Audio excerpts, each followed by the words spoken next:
Assalamualaikum warahmatullahi wabarakatuh.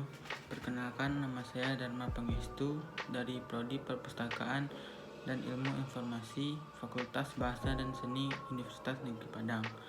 Baiklah, pada kesempatan kali ini saya akan menyampaikan materi perkuliahan manajemen perpustakaan tentang gaya manajer dalam manajemen. Pengertian kepemimpinan. Kepemimpinan merupakan kemampuan mempengaruhi, menggerakkan, mengarahkan suatu tindakan pada diri seseorang atau kelompok orang untuk mencapai tujuan tertentu pada situasi tertentu. Kepemimpinan adalah suatu seni dan ilmu mempengaruhi orang lain sehingga orang-orang tersebut akan timbul suatu kemauan, respek, kepatuhan, dan kepercayaan terhadap pemimpin untuk melaksanakan yang dikehendaki oleh pemimpin secara efektif dan efisien. Kepemimpinan itu ada yang bersifat resmi atau formal, yaitu kepemimpinan yang tersimpul dalam suatu jabatan dalam organisasi. Kepemimpinan juga ada yang bersifat tidak resmi atau informal. Kepemimpinan karena pengakuan dari masyarakat akan kemampuan seseorang untuk menjalankan kepemimpinan.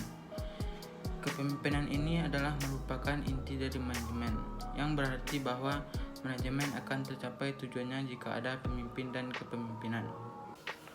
Selanjutnya yaitu gaya kepemimpinan. Gaya kepemimpinan terbagi atas 3. Yang pertama yaitu gaya kepemimpinan otoriter. Adalah gaya pemimpin yang memusatkan segala keputusan dan kebijakan yang diambil dari dirinya sendiri secara penuh. Yang kedua yaitu gaya kepemimpinan demokratis. Merupakan gaya pemimpin yang memberikan wewenang secara luas kepada para bawahan. Yang ketiga yaitu gaya kepemimpinan bebas.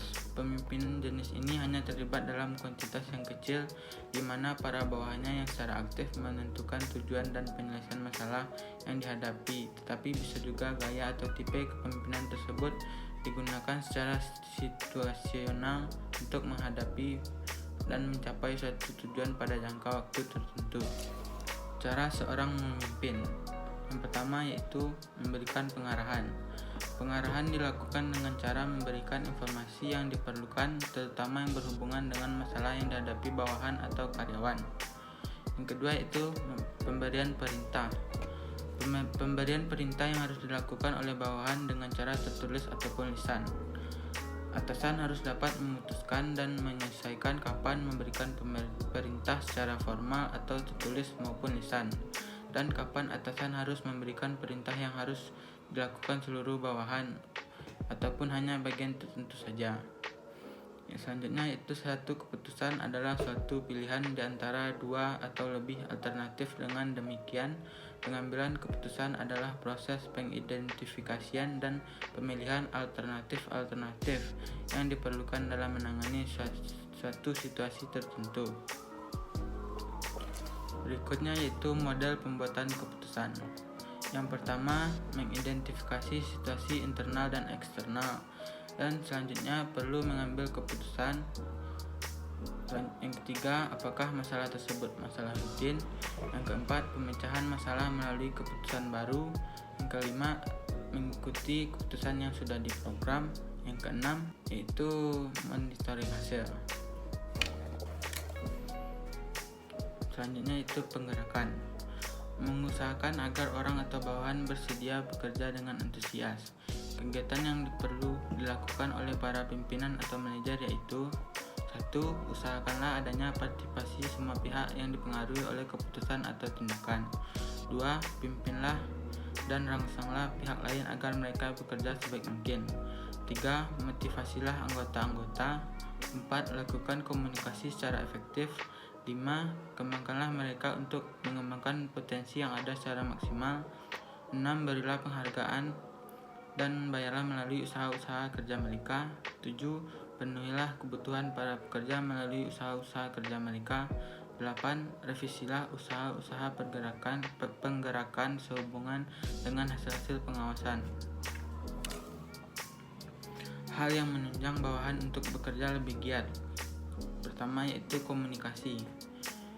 Komunikasi yang efektif sangat penting bagi para manajer. Paling tidak ada dua alasannya, yaitu yang pertama, komunikasi adalah proses melalui mana fungsi-fungsi manajemen mulai dari perencanaan, pengorganisasian, pengarahan, dan pengawasan dapat dicapai.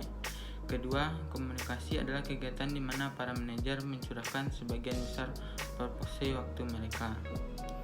Komunikasi terbagi dua, yaitu komunikasi verbal, merupakan komunikasi lisan atau tulisan dengan menggunakan kata-kata. Yang kedua, komunikasi nonverbal, yaitu penyampaian pesan dengan gestur atau isyarat, gerak-gerik, gerakan tubuh, ekspresi wajah, sentuhan, dan lain sebagainya.